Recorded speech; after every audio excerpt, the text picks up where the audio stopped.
पाठशाला में अब यासिन मलिक का चैप्टर खोलता हूं, जिसे उम्र कैद की सजा सुनाई गई है।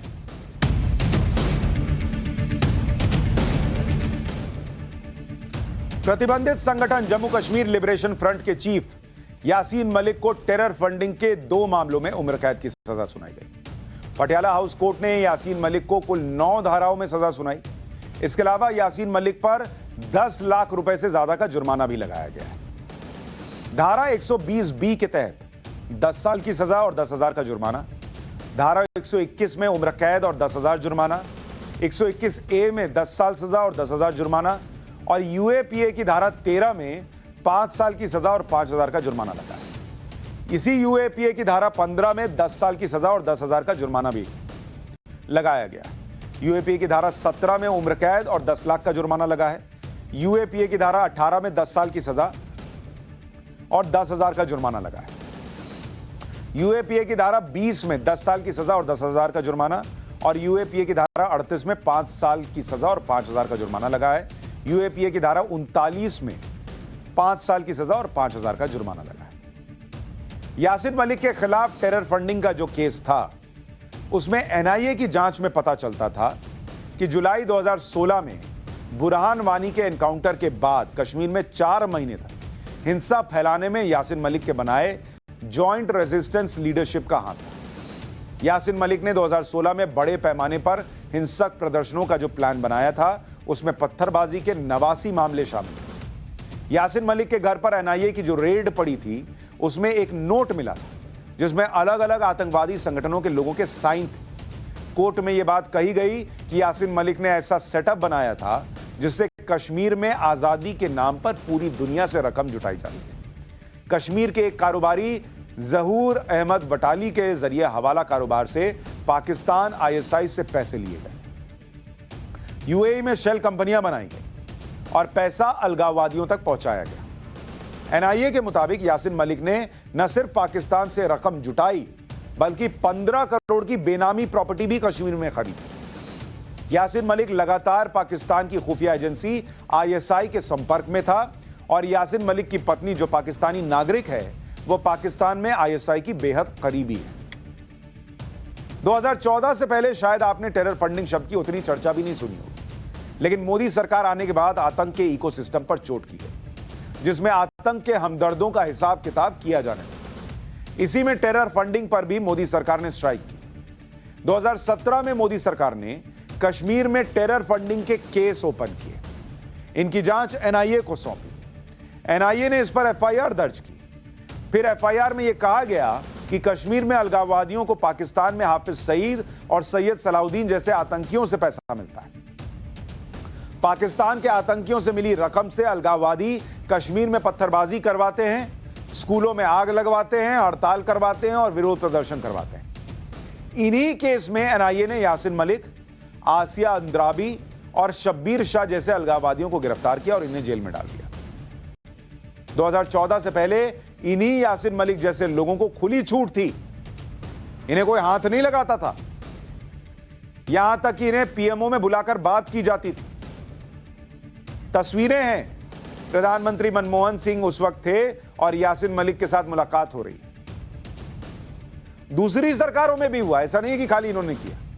लेकिन 2014 के बाद नरेंद्र मोदी सरकार की एक बड़ी स्पष्ट नीति थी कि अलगाववादियों से बात नहीं होगी। इनका क्या स्टेक है?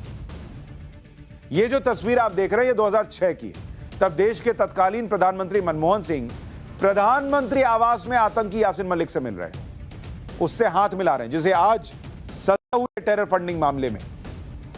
और ये कोई ऐसा नहीं कि 2016 का मामला है इसलिए चलिए तब तो मनमोहन सिंह को नहीं पता। ये आदमी क्या है, इसकी रग रग से दुनिया वाकिफ। मनमोहन सिंह की सरकार रही हो या उससे पहले की सरकारें रही, उन सब में एक बात कॉमन थी कि सब में यह सोच भर दी गई कि ये कश्मीर पर बात करना है तो अलगाववादियों से बात करना जरूरी है। अटल जी की सरकार के वक्त भी ऐसा नहीं था कि अटल बिहारी वाजपेयी जो है वो अलगाववादियों से एकदम अलग हो गए थे। और उनसे पहले भी यह था कि अलगाववादियों को तो साथ लेकर चलना ही होगा, वरना कश्मीर में कुछ हो ही नहीं सकता। एक सोच बना दी गई थी कि यही करना ही है, इन लोगों के बिना नहीं हो पाएगा कश्मीर में कुछ, ये लोग रहेंगे साथ तभी कश्मीर में हल निकल सकता है। जब अलगाववादियों से बात होगी तभी हल निकल सकता है। इतने साल सब बात करते रहे, कोई हल नहीं निकला, लेकिन इन लोगों को इतना इंपॉर्टेंट बना के छोड़ दिया गया था कि बिना इनसे बात किए नहीं होगा। लेकिन प्रधानमंत्री नरेंद्र मोदी की इस मामले में सोच सबसे अलग है। अलगाववादियों पर उनकी जीरो टॉलरेंस पॉलिसी रही। उनकी साफ नीति है कि अलगाववादियों का स्टेक कश्मीर में नहीं है, आम लोगों का स्टेक है। कश्मीर के आम लोगों की बेहतरी पर फोकस करना चाहिए, न कि अलगाववादियों से बातचीत पर फोकस करना चाहिए, क्योंकि कश्मीर के असली स्टेक होल्डर वहां की जनता है, ना कि वो अलगाववादी जिनके बारे में यह सब साबित हो चुका कि वो पाकिस्तान से पैसे लेकर कश्मीर में हिंसा फैलाते हैं और कश्मीर के लोगों के बच्चों के हाथ में पत्थर देते हैं। यहां एक इंपॉर्टेंट बात और है कि जो लोग कहते थे कि 1990 के दौर में जब कश्मीरी हिंदुओं का पलायन हुआ तो वहां के बहुसंख्यक उनके साथ थे, मतलब कुछ ही लोग थे जो विरोध में थे कि यहां से कश्मीरी हिंदू चले जाएं, बाकी सारे वहां जो लोग थे वो सब साथ में थे कि नहीं नहीं इनको नहीं जाना चाहिए। वो लोग आज क्या कहेंगे जब यासीन मलिक को सजा सुनाने से पहले कश्मीर में आज नारेबाजी हुई है? ये कौन लोग हैं? वहां पत्थरबाजी की लोगों ने कि यासीन मलिक को सजा क्यों हो रही है? सीधा सवाल है कि जो लोग कश्मीरी हिंदुओं के साथ होने का दावा करते हैं वो कश्मीरी हिंदुओं के गुनहगार यासीन मलिक का साथ कैसे दे सकते हैं? अगर आप कश्मीरी हिंदुओं के साथ थे और यह आदमी आतंकवादी है तो इसको सजा होने पर आपको मिठाई बांटनी चाहिए थी, जो जम्मू में बटी लेकिन कश्मीर में नहीं बटी। वहां कुछ लोगों ने आज भी पत्थरबाजी की। क्यों? यासीन मलिक को सजा का ऐलान कर दिया गया, इसी के साथ खुफिया विभाग ने सुरक्षा अलर्ट भी जारी कर दिया। खुफिया एजेंसीज ने दिल्ली पुलिस को 6 से 7 अलर्ट दिए, जिसके मुताबिक यासीन मलिक की सजा के विरोध में दिल्ली एनसीआर में आतंकी हमला किया जा सकता है। जिस दिन यासीन मलिक को एनआईए कोर्ट ने दोषी ठहराया था उस दिन भी सुरक्षा एजेंसीज ने अलर्ट जारी किया था। सोचिए आदमी कितना खतरनाक है कि इसको सजा हो रही है तो अलर्ट जारी करना पड़ रहा है कि टेररिस्ट अटैक हो सकता है, और यह आदमी कह रहा है मेरा कोई टेररिज्म से लेना देना नहीं है। इसके समर्थक कह रहे हैं कोई टेररिज्म से लेना देना नहीं है। अरे भाई, तो कोई इस आदमी को सजा हुई तो टेररिस्ट अटैक का अलर्ट कैसे आ रहा है? आपको हमको किसी को सजा हो जाए तो कोई टेररिस्ट अटैक का अलर्ट आता है? इसको सजा हो गई तो टेररिस्ट अटैक का अलर्ट आ रहा है। कैसे? इसके दोस्त होंगे टेररिस्ट तभी ना, इसका कनेक्शन होगा तभी ना।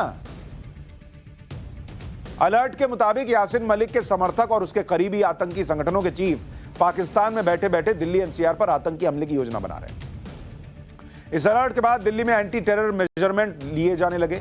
गाड़ियों की चेकिंग हो रही है, खासतौर पर दोपहिया गाड़ियों की जो बिना नंबर प्लेट की हैं या फिर उनकी नंबर प्लेट संदिग्ध लग रही है। लेकिन यह अभी शुरुआत है। कम से कम आज की तारीख में ऐसे लोगों को सजा तो हो रही है, और जो लोग ये तर्क देते हैं कि उसने तो बंदूक छोड़ दी थी तो अब उसको सजा देने का क्या मतलब है? बॉस, कभी सोचिएगा कि ऐसे तो फिर लोग कहेंगे कि निर्भया के साथ जो रेप हुआ उसके बाद उसके गुनहगारों ने कभी रेप नहीं किया तो उनको सजा नहीं होनी चाहिए। वो तर्क देने से पहले सोचिए क्या बोल रहा है। इस तर्क के हिसाब से तो कोई कहेगा कि संजय दत्त को भी सजा नहीं होनी चाहिए थी, उन 90s में बंदूक मिली थी, उसके बाद तो कुछ मिला नहीं, उसके बाद तो वो आदमी बेचारा फिल्में ही कर रहा था। किसी ने एक बार किसी पे गाड़ी चढ़ा दी, उसके बाद रोज तो गाड़ी चढ़ाता नहीं है, तो उसको सजा नहीं मिलनी चाहिए। एक आतंकी को डिफेंड करने के लिए किस लेवल पर ये लोग चले जाते हैं आपको सोचना पड़ेगा, और ये इसी देश में होता है। लेकिन देश बदल रहा है और यासीन मलिक जेल में सजा काट रहा है। पाठशाला में आज के लिए इतना ही। कल रात 8:55 पर मुलाकात होगी।